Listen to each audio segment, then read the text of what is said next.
অধ্যায় সাংখ্য যুগ। সঞ্জয় উবাচ তম তথা কৃপয়া বিষ্ণুম অশ্রুপূর্ণকুলেক্ষণম বিষিদন্তম ইদম বাক্যম উবাচ মধুসূদন। সঞ্জয় বললেন অর্জুনকে এভাবে করুণার্দ্র ব্যাকুল ও অশ্রুসিক্ত দেখে মধুসূদন শ্রীকৃষ্ণ এই কথাগুলি বললেন। জাগতিক করুণা সুখ, এখানে সুখ শব্দের অর্থ দুঃখ ও চোখের জল। চোখের জল হলো অজ্ঞানতার বহিঃপ্রকাশ। হরি বল। যে এখানে জড় জাগতিক করুণা এবং দুঃখ চোখের জল নিয়ে অর্জুন যে আমার এই সবাই বা এই রণাঙ্গনে যারা উপস্থিত হয়েছে সবাই অর্জুন কি বলছে যে হে কৃষ্ণ, সবাই আমার আত্মীয় স্বজন, সবাই আমার ভাই বান্ধব, সবাই আমার ভাগ্নেয় এবং ভাতিজা, সবাই আমার কুটুম্ব, তাই কাদের সঙ্গে আমি যুদ্ধ করব। এই জন্য অর্জুন এখানে দুঃখ করছে, করুণা করছে, চোখের জলে বুক বেয়ে জল গড়িয়ে পড়ছে। তাই ভগবান কৃষ্ণ বলছে এটা হলো অজ্ঞানতার বহিঃপ্রকাশ, বাহিরের দিক দিয়ে প্রকাশ হইতেছে যে অর্জুনের হৃদয় অজ্ঞানতায় পূর্ণ। শাশ্বত আত্মার জন্য করুণার অনুভবী আত্ম উপলব্ধি। এই শ্লোকে মধুসূদন শব্দটি তাৎপর্যপূর্ণ। শ্রীকৃষ্ণ মধু নামক দৈত্যকে হত্যা করেছিলেন এবং এখন অর্জুন চাইছেন অজ্ঞতারূপ যে দৈত্য তাকে তার কর্তব্য কর্ম থেকে বিরত রেখেছে, তাকে ভগবান শ্রীকৃষ্ণ কি করেন যেন হত্যা করেন। এখানে অর্জুন ভগবানকে মধুসূদন নামে অভিহিত করার মুখ্য কারণটা হচ্ছে যে ভগবান কৃষ্ণ সকল দৈত্যদেরকে বিনাশ করেছেন। তাই আমার হৃদয়ে যে অজ্ঞানতার বহিঃপ্রকাশ হয়েছে, একটা দৈত্যের জন্ম হয়েছে, সেই দৈত্যটাকেও যেন ভগবান কৃষ্ণ বধ করেন। এই জন্যই তিনি এই স্থানে এই শ্লোকে মধুসূদন নামে ভগবানকে অভিহিত করেছেন। করুণার প্রয়োগ কোথায় হওয়া উচিত তা কেউই জানে না। যে মানুষ ডুবে যাচ্ছে তার পরনের কাপড়ের প্রতি করুণা প্রদর্শন করাটা নিতান্তই অর্থহীন। আমি সমুদ্রের জলে ডুবেই যাচ্ছি, তাহলে আমার পরনে যদি ৫,০০০ টাকার দামের শাড়িও থাকে, সেই শাড়িটার জন্য যদি আমি আক্ষেপ করি যে আমি ৫,০০০ টাকা দিয়ে শাড়িটা কিনলাম, আমার শাড়িটা সেই জলের তলে তলিয়ে যাচ্ছে, তাহলে এটা হলো নিতান্তই অজ্ঞতা, মূর্খতা। কারণ আমি ডুবে যাচ্ছি, তাহলে আমার পরনের শাড়ির কি মূল্য হইব? এখানে এটাই বুঝাইতেছে যে অর্জুন নিজেই ডুবে যাইতেছে, নিজেই ডুবছে। এখন সব আমার আর চতুর্দিক দৃষ্টি নিক্ষেপ করে আমার বলার কোনো প্রয়োজন আছে? তাহলে কে রক্ষা করবে? প্রাণ গোবিন্দই একমাত্র রক্ষা করিতে পারে। তাই ভব সমুদ্রে পতিত মানুষের বাইরের আবরণ রূপ স্থূল জড় দেহটিকে উদ্ধার করলে তাকে রক্ষা করা হয় না। স্থূল দেহ আমাদের এই দেহটার কথা এখানে বলছে। আমি ভব সমুদ্রে পড়ে হাবুডুবু কাঁদছি, তাহলে আমার দেহটাকে যদি রক্ষা করি, যদি আত্মার প্রতি আমার কোনো দৃষ্টি নিক্ষেপ না হয়, আত্মার প্রতি আমার যদি ভগবানকে সেই আত্মা যে জীবাত্মা, সেই আত্মাকে যদি ভগবানের চরণে অর্পণ না করিতে পারি, আমার দেহটাকে রক্ষা করে কোনো লাভ হবে কি? যদি আত্মা রক্ষা না হয়, আত্মা দেহ থেকে চলে গেলে দেহটা কি হবে? দেহটা জড় পদার্থের মতো পড়ে রবে। কারণ এটা সব দেহ, এটার কোনো মূল্য নেই, মূল্য হচ্ছে আত্মার। এই জন্য এখানে বলছে যে এই জড় দেহটির কোনো মূল্য নেই। তাকে উদ্ধার করলে কি হবে যদি আত্মাকে উদ্ধার করা না হলো? হরিবল। আত্মা হচ্ছে মুখ্য। তাই একথা যে জানে না এবং যে দেহটির জন্য সুখ করে তাকে বলা হয় শূদ্র বা অনর্থক, সুকাতুর, মানে সুখে কাতর, দুঃখে কাতর, অনর্থক। অর্জুন ছিলেন ক্ষত্রিয়, তাই তার কাছ থেকে এই ধরনের আচরণ ছিল আশাতীত, আশার বাইরে। কিন্তু ভগবান শ্রীকৃষ্ণ অজ্ঞ মানুষের সুখকে দূরীভূত করতে পারেন। হরি বল। যারা অজ্ঞ, যারা নিতান্তই নিজের মূল্য বুঝে না বা তার আত্মার মূল্য বুঝে না, এই জন্য এখানে ভগবান কি করেছেন? অজ্ঞ মানুষের দুঃখকে তিনি একমাত্র দূরীভূত করিতে পারেন। তাহলে ভগবান কোন রূপে আমাদের নিকটে আসবে আমরা কেউ বলতে পারবো না। কি ফকিরের বেশে আসবে, নাকি সাধুর বেশে আসবে, না শ্রী গুরুদেবের রূপে আসবে, আমরা কেউ জানতে পারি না। এই জন্য ছোট্ট একটি এখানে উপাখ্যান আমি বলছি যে এক চোর, যে কট্ট দাস নামে এক চোর ছিল।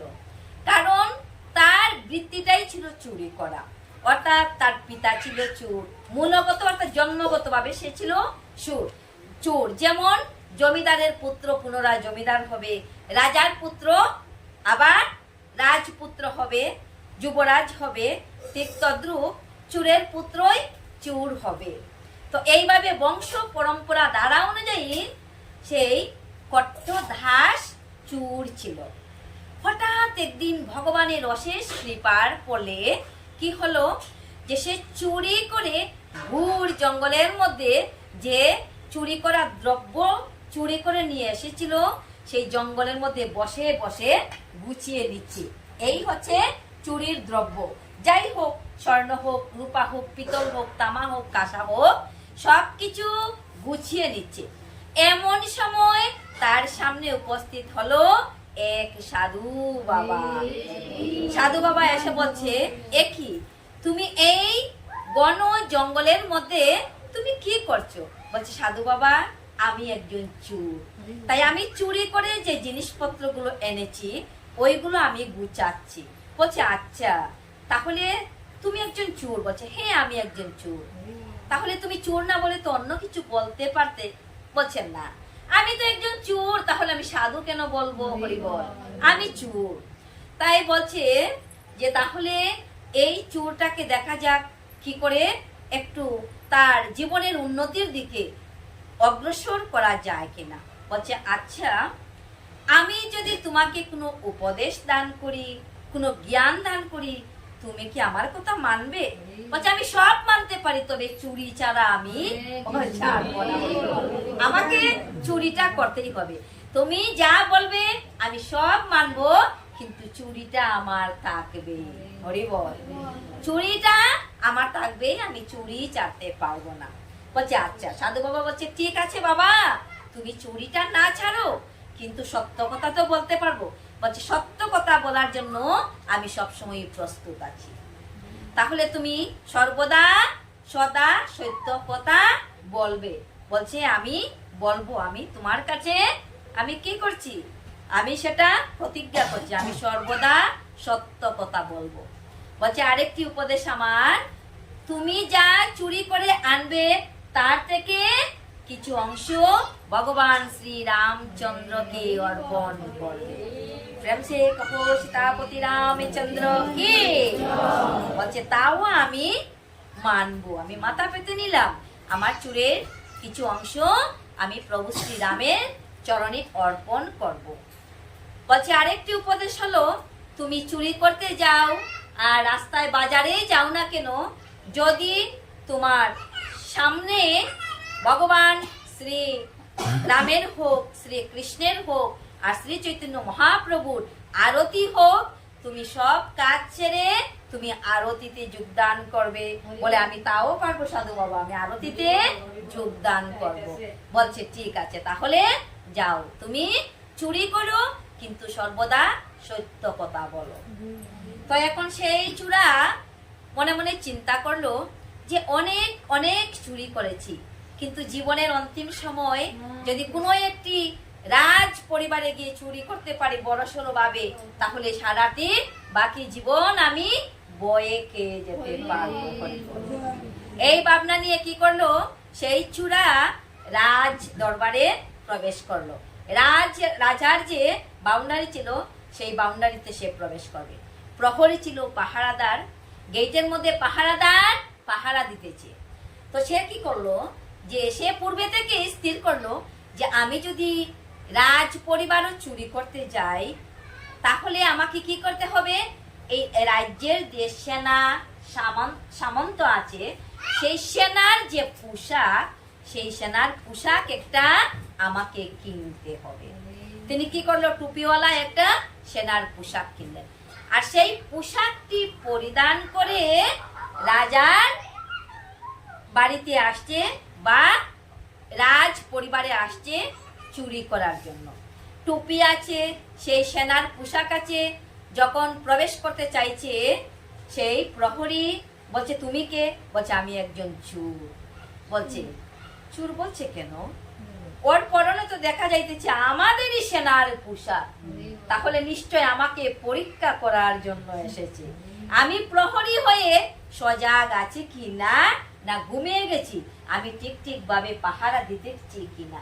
বলছে ঠিক আছে, যাও, নিশ্চয় রাজার কোনো বিশেষ প্রয়োজন হয়েছে তাই প্রবেশ করছে। সে কোথায় যাবে? অশ্বশালায় যাবে। একটি রাজার ঘোড়া ছিল কালো রঙের, সে রাজার ঘোড়াটা বিশেষ দামি।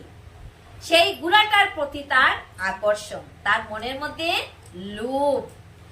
তো যেই বলছে প্রহরী যে যাও, আমি ঘুমাইনি, আমি ঠিকভাবেই পাহারা দিতেছি, তাই আমাকে পরীক্ষা করতে এসেছো, নিঃসন্দেহে তুমি প্রবেশ করো। প্রহরী দিল ছেড়ে, সে প্রবেশ করলো অন্তর্দুয়ারে। দ্বিতীয় নম্বর গেটে যখন প্রবেশ করলো, বলছে আমি ঘুমাইনি। প্রথম গেটে যে বলেছে প্রহরী বা পাহারাদার, আমি শুনেছি যে তুমি বলেছো আমি একজন চোর, তুমিও আমাকে পরীক্ষা করতে এসেছো, যাও ভিতরে যাও, নিশ্চয়ই কোনো দরকার আছে। এই যে সাধু বাবা বললো যে সর্বদা সত্য কথা বলবে। চুরি মনে মনে বিচার করছি, ওরে বাবা, সাধু বাবা তো বড় মূল্যবান কথা বলেছে, সত্য কথার এত বড় পাওয়ার।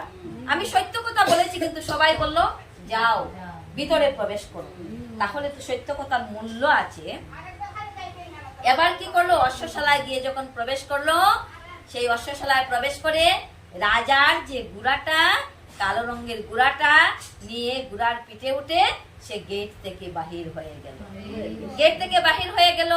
তো এবার সূর্য উদিত হলো, পূর্ব আকাশে সূর্য উদিত হওয়ার সঙ্গে সঙ্গে সেই প্রহরীরা রাজার কাছে গেল যে রাজা ঈশ্বর, রাত্রে এমন কি প্রয়োজন ছিল যে সেনাপতি এসে ঘোড়া নিয়ে গেল? বলছে সেনাপতিকে ডাকো। সেনাপতি যে আজ্ঞে হুজুর, যে তুমি রাত্রে ঘোড়া নিয়ে কোথায় গিয়েছিলে? বলছে না রাজা, আমি কোথাও যাইনি, আমি রাত্রে এই অন্দরমহলে প্রবেশও করিনি। তাহলে ঘোড়াটা কে নিল? তাড়াতাড়ি যে যেদিকে পারো চতুর্দিকে যাও, ঘোড়াটা তাল্লাশ করো কে নিল। আর এই ঘোড়া নিয়ে যেতে যেতে আকাশে সূর্য উদিত হয়েছে। এবার ভগবানের মঙ্গল আরতি কীর্তন হইতেছে। হরি বল হরি বল। ভগবানের মঙ্গল আরতি কীর্তন কি? তো ভগবানের মঙ্গল আরতি কীর্তনে গিয়ে ঘোড়াটাকে কি করলো, যে হে রাম, আমি তোমার চরণে আমি আজ চুরি করে এই ঘোড়াটা এনেছি, তাই আমার চুরি করা দ্রব্য তোমাকে দান করব। এই ঘোড়াটা রামের উদ্দেশ্যে অর্পণ করে দিল। রামের উদ্দেশ্যে অর্পণ করে মঙ্গল আরতিতে যোগদান করেছে। সবাই কীর্তন করছে। এই চূড়াও বাহু তুলে হরে কৃষ্ণ কৃষ্ণ কৃষ্ণ হরে হরে, হরে রাম রাম রাম হরে হরে কৃষ্ণ মহামন্ত্র উচ্চারণ করতেছে, কীর্তন করছে। আর এদিকে সেনাপতিরা, সেনাদলরা চতুর্দিকে বেষ্টিত করে নিয়েছে। এসে দেখে এই ঘোড়াটাই এইখানে, কিন্তু ঘোড়াটা তো কালো রঙের ছিল, কিন্তু ঘোড়াটা তো রং পরিবর্তন ঘটে গেল। কি এমন? রাজা ঈশ্বর, এই ঘোড়াটাই তো আপনার, চিহ্ন দেখে রাজা ঈশ্বর চিনতে পারলো যে ঠিকই তো, এই ঘোড়াটাই তো আমার, কিন্তু আমার ঘোড়ার রং ছিল কালো আর ঘোড়ার রং সাদা শুভ্র কালার কেন হলো, শুভ্র রং কেন হলো? বলছে তাহলে কে চুরি করেছে?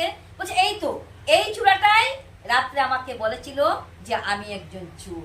সেই তো সে ভগবানের মঙ্গল আরতি কীর্তন করছে।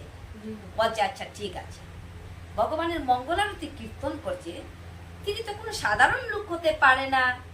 আমার কালো রঙের গুলা যদি সাধারণ করতে পেরেছে, তাহলে সাধারণ কেউ নয়। মঙ্গল আরতি কীর্তন যখন শেষ হয়েছে, রাজা বলছে আপনি কৃপা করে বলুন আপনি কে? বলছে রাজা ঈশ্বর আমি একজন চোর। বলছে না, আপনি চোর হতে পারেন না। বলছে কেন? যে আমার এই যে গুড়াটা তুমি চুরি করেছো, সেই গুড়াটার রং কি ছিল? বলছে কালো ছিল। তাহলে সাদা কেন হলো? যেটা তো আমি ভগবান শ্রীরামের চরণে অর্পণ করে দিয়েছি, এবার তো সেই গুড়াটা প্রসাদই হয়ে গেল। তাই ভগবানকে যখন আমরা বাজার থেকে কিনে এনে একটা ফল বা বাতাসা ভগবানের চরণে অর্পণ করি, তখন এই বাতাসা সেই বাজারের বাতাসা বললে চলবে না। ভগবানের শ্রীচরণ দৌত করি যখন জল দিয়ে, পুষ্করণী পিসারি হোক নদীর হোক, যে ঘাট থেকে জল আনি না কেন, ভগবানের শ্রীচরণ দৌত করার সঙ্গে সঙ্গে সেটা কি হয়? জলটাকে সেটা চরণামৃত হয়ে যায়। তাহলে রাজা ঈশ্বর আমি প্রভু শ্রীরামকে অর্পণ করে দিয়েছি আমার চুরি করা বস্তু। আমি চোর, আমি সত্য কথা বলছি, আমি অন্য কেউ নই, আমি একজন চোর। তাই আমার চুরি করা বস্তু আমি ভগবান শ্রী রামের চরণে অর্পণ করেছি, তাই সেটা প্রসাদী হয়ে গেছে। প্রভু শ্রী রামের কৃপায় কালো থেকে সাদা রং হয়েছে। ভগবানের কৃপা হলে কি না হয়। এবার বলছে তাহলে সত্যি সত্যি যদি তুমি চোর হয়ে থাকো, তাহলে এই যে ভগবানকে অর্পণ করা, মঙ্গলারতিতে যোগদান করা, এগুলি তুমি কোথায় পেয়েছো? বলছে এগুলি আমাকে জঙ্গলের মধ্যে এক সাধু বাবা দিয়েছে। হরিবল। এক সাধু বাবার কথায় আমি সত্য কথা বলি, আমি চোর, তাই আজও আপনাকে বলছি আমি চোর, আমি চোর ছাড়া অন্য কেউ নই। বলছে ঠিক আছে, যদি সাধু বাবার কথায় আমার কালো রঙের গুড়া সাদা হতে পারে, তাহলে আপনিও কোনো সাধারণ ব্যক্তি নন। আজ থেকে আমি তোমাকে আমার রাজসভার শ্রেষ্ঠ পুরোহিত হিসাবে নির্বাচন করলাম। ছিল চোর, হলো এবার রাজসভার শ্রেষ্ঠ পুরোহিত। তাই ভগবান এখানে কি বলছে? এখানেও বলছে একই কথা। ভগবান শ্রীকৃষ্ণ মানুষের দুঃখকে, অজ্ঞতাকে দূর করিতে পারে। যতই আমাদের হৃদয়ে অজ্ঞানতা, অন্ধকার থাকে, ভগবানের কৃপায় সেই অন্ধকার আলোতে পরিণত হয়, আমাদের দুঃখ আনন্দে পরিণত হয়। ভগবানের আরেকটি নাম হলো সচ্চিদানন্দ, সদা চিত্ত আনন্দ থাকে ভগবানের নাম নিলে। এই অধ্যায়ের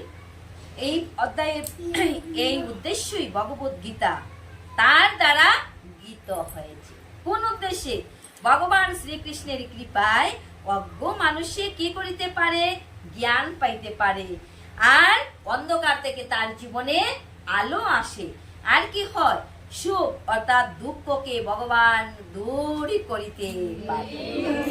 এই জন্য এখানে বলছে শ্রীমদ্ ভগবত গীতায় এই জন্যই গীত রূপে প্রকাশিত হয়েছে, যাতে এই গীতা হৃদয়ঙ্গম করে। শ্রীকৃষ্ণ হৃদয়ম গীতা সংসার মল নাশিনীম। এই গীতা কি করিতে পারে? সংসারের সকল মানুষের দুঃখ, দুর্দশা, লাঞ্ছনা দূর করিতে পারে। গীতার জ্ঞানের প্রভাবে ভক্তি নামক ফুল প্রস্ফুটিত হইতে পারে। অন্তিমে এই জগতের জীবগণ মুক্তি পাইতে পারে। এই অধ্যায়ে জড়, চেতন, দেহ অচেতন আত্মার সম্বন্ধে আত্মতত্ত্ব উপলব্ধির বিষয়ে পুঙ্খানুপুঙ্খ বিশ্লেষণের মাধ্যমে উপদেশ প্রদান করা হয়েছে। গীতায় আমাদের জীবন পাল্টে দিতে পারে, আমাদের জীবনটাকে পরিবর্তন এনে দিতে পারে। এই জন্য বলছে এই আত্মতত্ত্ব, চেতন, আত্মার সম্বন্ধে জানা। আমি কে, আমি কোথায় ছিলাম, কেন এই দরাদামে আসিলাম, আবার শেষের দিনে আমাকে কোথায় যেতে হবে। এটা হলো আত্মতত্ত্ব জিজ্ঞাসা। আমি কে, আমি কেন এসেছি এই দরাদামে, কি আমার কর্ম, এই মানব জন্ম পাওয়ার মূল উদ্দেশ্য কি। কে দিতে পারে সেই উপদেশ? শ্রীমদ্ ভগবদ গীতা। প্রেম সে কহো শ্রীমদ্ ভগবদ গীতা কি। এই গীতার জ্ঞানের প্রভাবে অন্তিমে মুক্তি পাওয়া যায়। কর্মফলে নিরাসক্তি এবং আত্মতত্ত্বে প্রতিষ্ঠিত হলে এই উপলব্ধি লাভ করা সম্ভব হয়। শ্রী ভগবান বাচু, ভগবান বললেন দ্বিতীয় নম্বর শ্লোকে, কুতস্থা কশ্মলমিদম বিষমি সমুপস্থিতম অনার্যজুষ্টম অসুর্গম প্রীতিকরম অর্জুন। পরমেশ্বর ভগবান বললেন, হে প্রিয় অর্জুন, হে আমার প্রিয় অর্জুন, এই ঘোর সংকট কালে, এই যে তোমার জীবনের এই যুদ্ধক্ষেত্র ভূমিটা হচ্ছে ঘোর সংকট সময়, বিপদ সময়। এই ঘোর সংকট কালে অনার্যের মতো, তুমি তো আর্য পুত্র, তুমি আর্য, তুমি ক্ষত্রিয়, তাই অনার্যের মতো এই সমস্ত কলুষতা কিভাবে তোমার মধ্যে এলো, জীবনের মূল্যবোধ সম্বন্ধে জ্ঞাত মানুষের পক্ষে এই সমস্ত একদমই শুভনীয় নয়। তোমার পক্ষে তা শোভা পায় না। এই ধরনের তোমার মধ্যে যে কলুষতা, যে দূষণীয় ভাব, অনার্যের মতো কথা কোয়া, সেটা তোমার মোটেই শোভা পায় না। তা তোমাকে ঊর্ধ্বলোকে উন্নীত করবে না। পক্ষান্তরে অপযশ প্রদান করবো। যশ তো দূরের কথা, তোমার জীবনে অপযশ ঘটবে। শ্রীকৃষ্ণ পরমেশ্বর ভগবান অভিন্ন, তাই সমগ্র ভগবদ গীতায় শ্রীকৃষ্ণকে ভগবান বলে সম্বোধন করা হয়েছে। ভগবান হচ্ছেন পরম তত্ত্বের চরম সীমা। পরম তত্ত্ব উপলব্ধির তিনটি স্তর রয়েছে।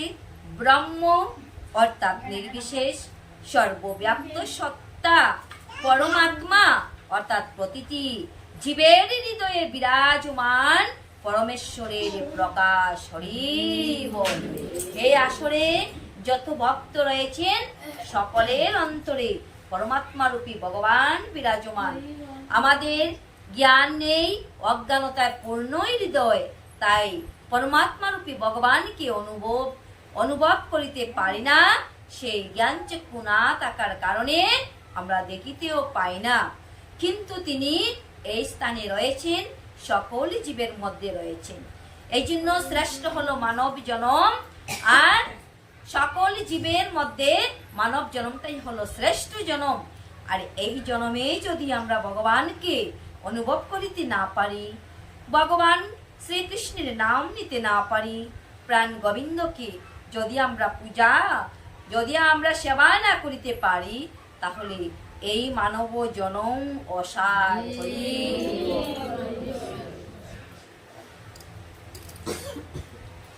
ভগবান পরমেশ্বর, ভগবান শ্রীকৃষ্ণ পরম তত্ত্বের এই বিষয়টি শ্রীমদ্ ভগবতে এইভাবে ব্যাখ্যা করেছেন, যা অদ্বৈ জ্ঞান অর্থাৎ এক অদ্বিতীয় বাস্তব বস্তু। জ্ঞানীরা তাকেই পরমার্থ বলেন। সেই পরম তত্ত্ব ব্রহ্ম, পরমাত্মা, ভগবান এই ত্রিবিধ সংজ্ঞায় অবিভক্ত হয়। এই তিনটি চিন্ময় প্রকাশ সূর্যের দৃষ্টান্তের মাধ্যমে বিশ্লেষণ করা যায়। মায়া অন্ধকার আর সূর্য হলো আলো, তাই জ্ঞান হলো আলো আর মায়াটাই হলো আমাদের কাছে অন্ধকার। কোন মায়া? মিছা মায়া।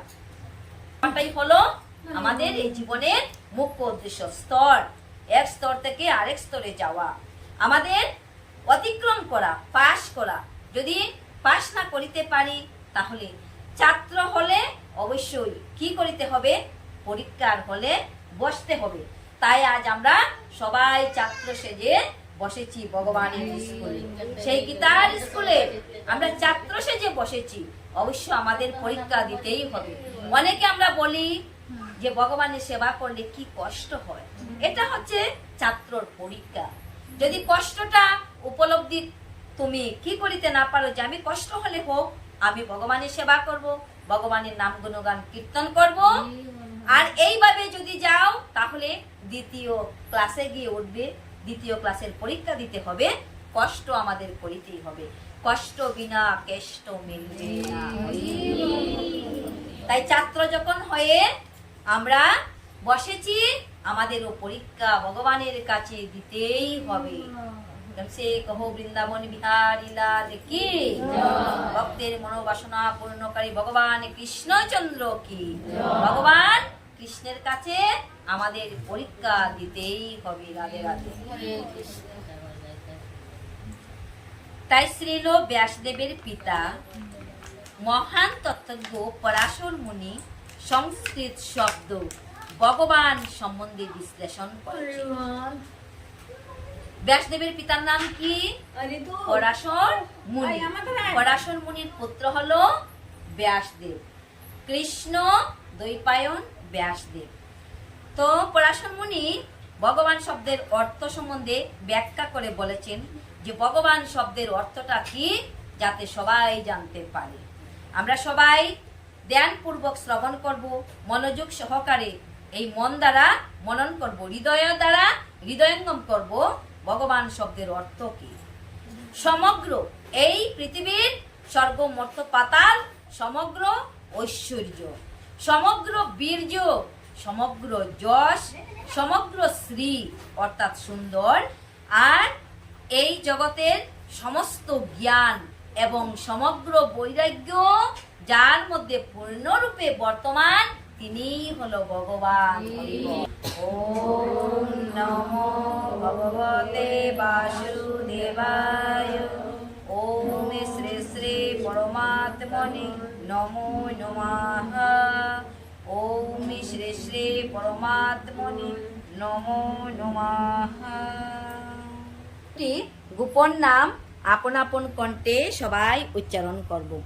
গঙ্গা, গীতা, সাবিত্রী, সীতা, সত্তা, পতিব্রতা, ব্রহ্মাবলী, ব্রহ্মবিদ্যা, ত্রিসন্ধ্যা, মুক্তি গেহিনী, অর্ধমাত্রা, চিদানন্দা, ভবগ্নি, ভ্রান্তি নাশিনী, বেদত্রয়ী, পরানন্দা, তত্ত্বার্থ জ্ঞান মঞ্জুরি। হরে কৃষ্ণ কৃষ্ণ কৃষ্ণ হরে হরে, হরে রাম রাম রাম হরে হরে। হরে কৃষ্ণ কৃষ্ণ কৃষ্ণ হরে হরে, হরে রাম রাম রাম হরে হরে, হরে। ওম শান্তি, ওম শান্তি, ওম শান্তি শান্তি শান্তি। সর্বশান্তি, সর্বরোগ নিরাময়, সর্ববিঘ্ন বিনাশয়, ভগবানের সকল ভক্তের মঙ্গল হোক। হরে।